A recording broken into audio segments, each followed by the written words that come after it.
कुरुक्षेत्र की उस हलचल भरी सुबह में सूरज मानो रक्तमय प्रकाश लेकर उगा था। जैसे उसे भी पता था कि आज रणभूमि में इतिहास का सबसे दर्दनाक अध्याय लिखा जाएगा।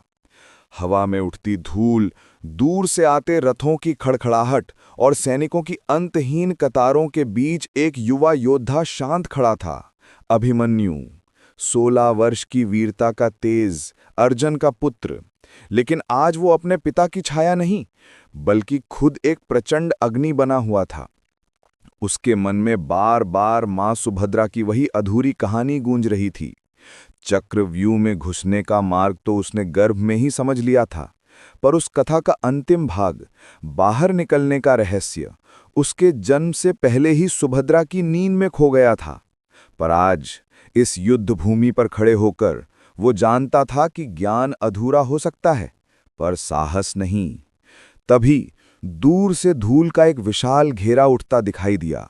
कौरवों का चक्रव्यूह, एक ऐसा घूमता हुआ अग्निकुंड जिसमें प्रवेश करना आसान, लेकिन बाहर आना लगभग असंभव था। पांडव सेना के सामने संकट था।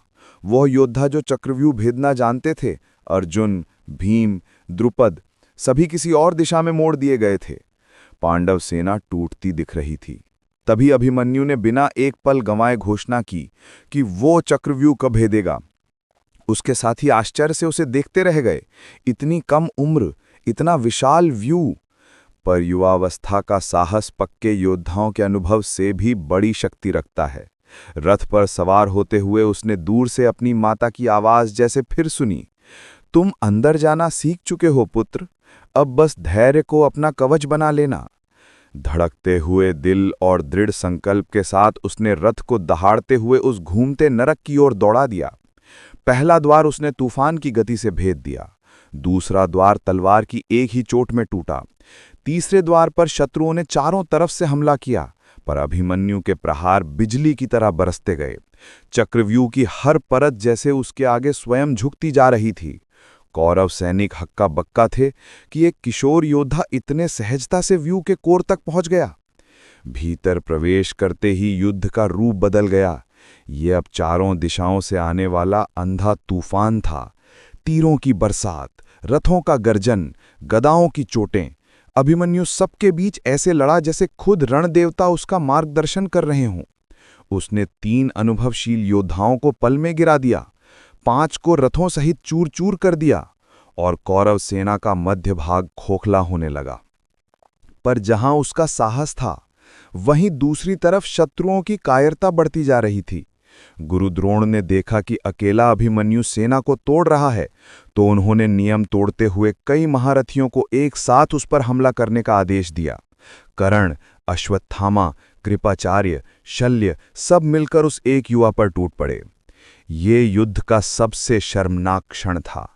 अभिमन्यु के रथ के पहिए काट दिए गए, घोड़े मारे गए, धनुष टूट गया, तीर खत्म कर दिए गए, लेकिन वो रुका नहीं।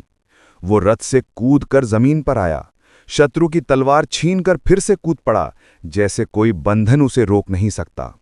तलवार छिनी तो उसने गदा उठाई, गदा टूटी तो एक पहिया उठाया। निहत्था होते हुए भी वो योद्धा नहीं, स्वयं एक वज्र बन चुका था। उसके प्रत्येक प्रहार के साथ कौरव सेना पीछे हटती, फिर नियम तोड़ते हुए समूह में उस पर टूट पड़ती। अभिमन्यु भूखा शेर था। वो चोट खाता, खून बहाता, पर हर बार उठकर दुश्मन को धाराशायी कर देता। इतना सब होने के बाद भी उसके भीतर एक आग बची हुई थी, धर्म की रक्षा का दीपक। लेकिन अंत, इतिहास का नियम है, संख्या कभी कभी वीरता पर भारी पड़ जाती है। अंत में जब द्रोण, कर्ण और कौरव योद्धाओं ने एक साथ मिलकर उस पर प्रहार किए, तो अभिमन्यु के पैरों ने हलचल खो दी। वो लड़ते लड़ते घुटनों के बल बैठ गया, पर आंखों में अब भी ज्वाला थी। वो पराजित नहीं, बस थक चुका था। अंतिम सांस लेते हुए उसने आकाश की ओर देखा, मानो अर्जुन को पुकार रहा हो, पिता, मैंने धर्म का साथ नहीं छोड़ा। और फिर वो युवा शेर कुरुक्षेत्र की धूल पर शांत हो गया। लेकिन उसकी मृत्यु ने युद्ध का रंग बदल दिया। जब अर्जुन को यह समाचार मिला कि उसका पुत्र न सिर्फ अकेला, बल्कि नियम तोड़कर मारा गया, तो उसका हृदय जल उठा। उसने धरती, आकाश और देवताओं के सामने प्रतिज्ञा की कि अगले दिन सूरज ढलने से पहले वो जयद्रथ का वध करेगा, अन्यथा स्वयं अग्नि में प्रवेश करेगा। अभिमन्यु की शहादत केवल मृत्यु नहीं, बल्कि उस महायुद्ध का मोड़ बन गई, जहां एक युवा योद्धा ने अपने साहस से साबित कर दिया कि वीरता उम्र नहीं देखती, केवल दिल के भीतर की आग देखती है।